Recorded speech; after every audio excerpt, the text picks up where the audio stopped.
Perkenalkan, nama lengkap saya Adelina Naiktias dengan NIM 2003030016, mahasiswa Sosiologi kelas A semester 3, Fakultas Ilmu Sosial dan Ilmu Politik Universitas Nusa Cendana. Pada kesempatan ini, saya akan mereview buku ke-6 mata kuliah Metodologi Penelitian Sosial dengan judul buku Penelitian tentang Pasca Kualitatif dan Metodologi Inovatif yang diedit oleh Matthew Creel, Edward Thomas, dan Robin Bellingham. Bab yang pertama tentang Vitalis Teori dalam Inovasi Penelitian. Matthew Creel, Edward Thomas, dan Robin Bellingham. Yang pertama, vitalitas teori.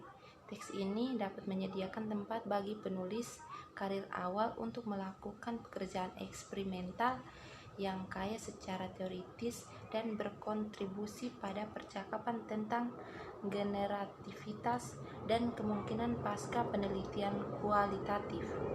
Karena menciptakan pengetahuan bukan hanya tentang membuat fakta, tetapi tentang membuat dunia, atau lebih tepatnya tentang duniawi tertentu konfigurasi. Berteori memiliki peran generatif yang tidak dapat dilebih-lebihkan dalam percakapan tentang membuat perbedaan melalui penelitian, pertanyaan, dan hasil.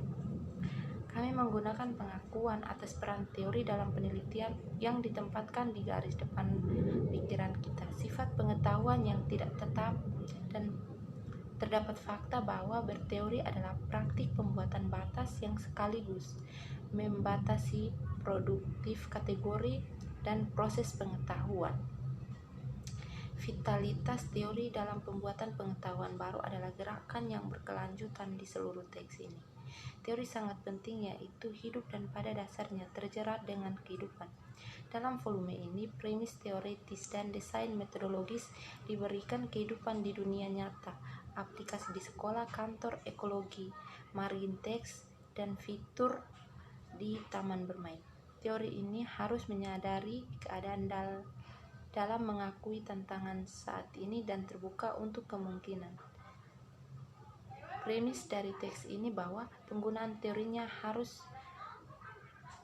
mampu mengarahkan perhatian yang bernuansa pada orang, konteks, kondisi, dan yang berhubungan, serta mempermasalahkan atau mengubahnya, membawa peran katalitik yang memberi energi dan peluang baru yang berarti untuk gangguan atau koherensi dalam hidup.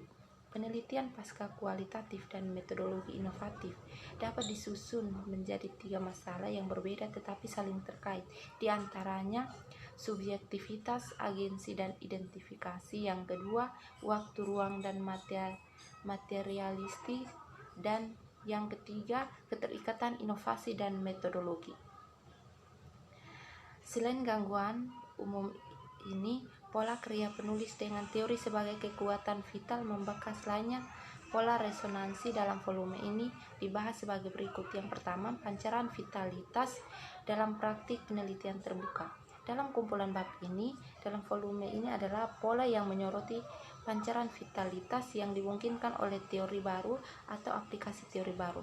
Ini memungkinkan wawasan tentang teori dan metode penelitian sebagai praktik terbuka, melibatkan tindakan intraspesifik manusia. Yang kedua, mempertimbangkan perwujudan dan timbal balik cahaya dari pengalaman manusia, pengetahuan, dan hubungan dunia. Teorisasi dalam volume ini memungkinkan perhatian pada perwujudan peneliti sendiri sebagai bagian dari peralatan peneliti dan di seluruh volume. Pola-pola ini memungkinkan penelitian pasca kualitatif dan metodologi inovatif, munculnya wawasan tentang sifat resiprositas secara ontologis dan fenomena penelitian. Yang ketiga, mempertimbangkan praktik-praktik tekno-ilmiah, cahaya praktik yang memungkinkan keraguan ontologis. Praktik-praktik teknosains adalah fokus perhatian di seluruh volume ini. Teori yang ditarik untuk memperhatikan pancaran vitalitas yang muncul dalam permainan dengan praktik teknosintesis sebagai performatif, dan produktif dalam membuat batas-batas tubuh dan pengetahuan. Praktik-praktik narasi lainnya seperti genre, gambar digital, media sosial, diagram, dan teks. Inovasi dengan ini praktik disorot untuk kontribusi alternatif mereka untuk pengetahuan kehidupan hubungan dengan agensi. Bab yang kedua tentang metode pasca produktif, meneliti model relasionalitas dan mempengaruhi dunia melalui video partisipatif bersama pemuda oleh Laura Trafi-Prats dan Rachel Vendrell. Gambar buruk dan pasca produksi sebagai partisipasi. Dalam sebuah esai yang berjudul In Defense of the Poor Image, menggambarkan sebagai karakteristik zaman kontemporer ekonomi. Gambar miskin beredar dalam bentuk file video terkompresi yang diunggah, diunduh dan dimodifikasi serta diunggah lagi dan yang membuat publik serta situs alternatif. Gambar-gambar ini disebut buruk karena berbagai alasan. Mereka diproduksi oleh penulis populer dan amatir dengan estetika eksperimental seputar pengalaman sehari-hari dan dengan minat untuk menggabungkan seni dengan kehidupan. Mereka karena tidak sempurna diproduksi dengan teknologi yang tersedia untuk rakyat biasa. Mereka tidak bisa memiliki kualitas desain produksi korporat kelas atas. Peran mereka bukan untuk menjadi original atau beresolusi tinggi, tetapi untuk bersirkulasi, bergerak, mengalir secara intensif di sirkuit banyak gambar lain di kolam semiotikisasi kapitalistik di mana segala sesuatu, semua orang dibuat terlihat, didokumentasikan, dan diawasi. Gambar yang buruk dapat memicu keterasingan dan ketundukan, tetapi mereka juga menghasut pelanggaran konsentrasi dan kesenangan secara keseluruhan. Gambar yang buruk menyajikan potret kondisi afektif dari kerumunan, neurosis, paranoia, dan ketakutan, serta keinginannya untuk intensitas, kesenangan, dan gangguan. Kondisi gambar tidak hanya berbicara tentang transfer yang tak terhitung jumlahnya dan memformat ulang, tetapi juga dari banyak orang yang cukup peduli untuk mengonversinya berulang-ulang, serta menambah subtitel, mengedit ulang, atau mengunggah. Pengenalan singkat tentang bagaimana genre pasca produktif ini berfungsi untuk kemudian dilanjutkan ke pembahasan studi kasus yang terkait. Yang pertama, secara formal, konsep mengacu pada cara produksi budaya yang dibangun di sekitar praktik serta mendistribusikan bentuk digital yang dikemas ulang materi, di mana konten yang dimodifikasi diteruskan orang ke orang melalui cara menyalin atau meniru sebagai genre pasca produktif, dan menyinggung proses kolektif pembuatan gambar yang tumbuh keluar dari menghuni, meminjam, dan mengambil gambar dari arsip praktik yang sudah beredar. Yang kedua, memformat ulang adalah praktik yang biasa dilakukan ketika perangkat digital dipengaruhi oleh korupsi data. Sebagai pemformatan ulang genre pasca produktif memberlakukan proses di mana pembuatan gambar digunakan sebagai praktik penyesuaian dan improvisasi dalam menanggapi perubahan kehidupan yang tidak terduga dan krisis biasa.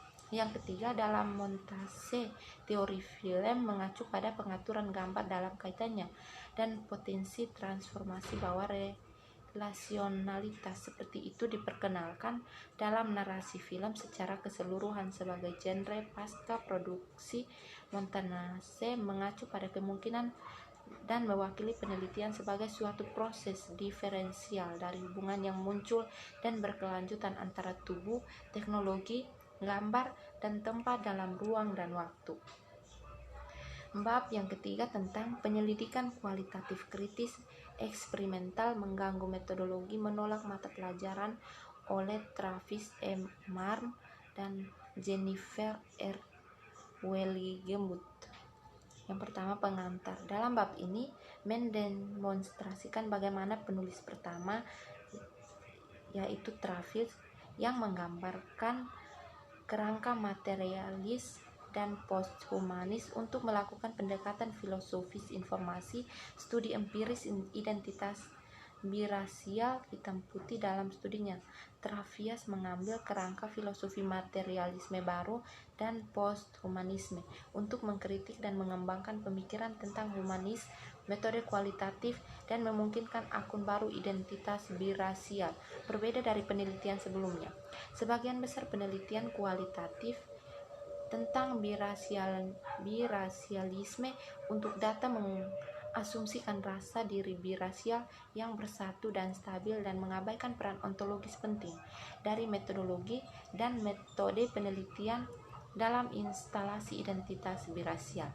Tujuan penelitian Travis adalah untuk mengkaji pembicaraan identitas dan subjek serta penampilan identitas 5 individu hitam putih birasial selama wawancara terstruktur dan melalui kuesioner psikologis.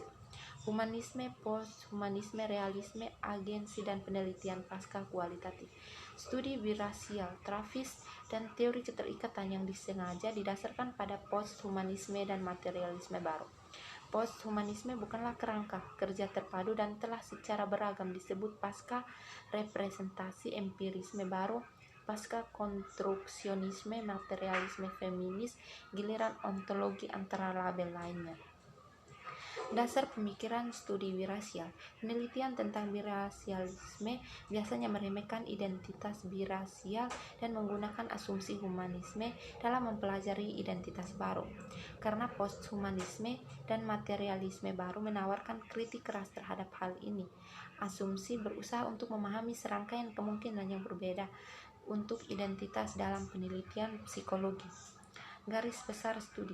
Penelitian ini berfokus pada kinerja identitas birasial dalam aktivitas intra dengan proses peneliti dalam penelitian tersebut. Travis tidak terlibat dalam penelitian ini dengan asumsi kemurnian metodologi atau menegakkan yang seharusnya kesepadanan dari paradigma kualitatif atau kuantitatif atau juga eksperimental interpretivis. Metode belajar. Studi Travis menggunakan 3 metode, yaitu wawancara, kuesioner psikologi, dan tes asosiasi implisit. Karena studi ini dirancang untuk memeriksa performativitas birasial selama proses penelitian, Travis menggunakan pendekatan semi-formal, wawancara terstruktur, metode yang akrab bagi peneliti dan peserta. Bab yang keempat tentang biner yang meresahkan, penelitian gender dalam pendidikan lingkungan oleh Catherine Hart dan Aneta Gauck. Yang pertama, pengantar. Konferensi bangsa-bangsa tentang pembangunan berkelanjutan menegakkan kembali perlunya promosi keadilan sosial dan perlindungan lingkungan sambil meningkatkan kesetaraan gender dan pemberdayaan perempuan dan kesempatan yang sama bagi semua dan perlindungan kelangsungan hidup dan perkembangan anak-anak secara maksimal termasuk melalui pendidikan. Hasil ini telah diakui atau setidaknya diakui dan bahkan diperbaharui sejak tahun 1992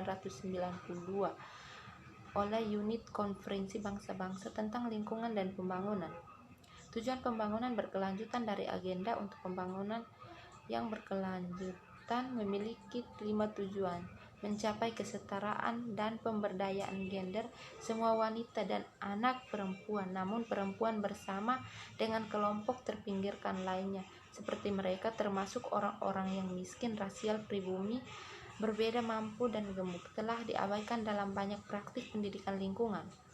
Teori dan penelitian seringkali mereka menempati subjektivitas atau posisi ini dimasukkan di bawah gagasan orang atau universal serta norma dan kompleksitas berada di dunia hilang atau diabaikan. Hal ini terutama terjadi pada perempuan yang terpinggirkan melalui kurangnya pendidikan, kemiskinan, dan ketidakberdayaan mereka dan dibangun sebagai korban kerusakan lingkungan.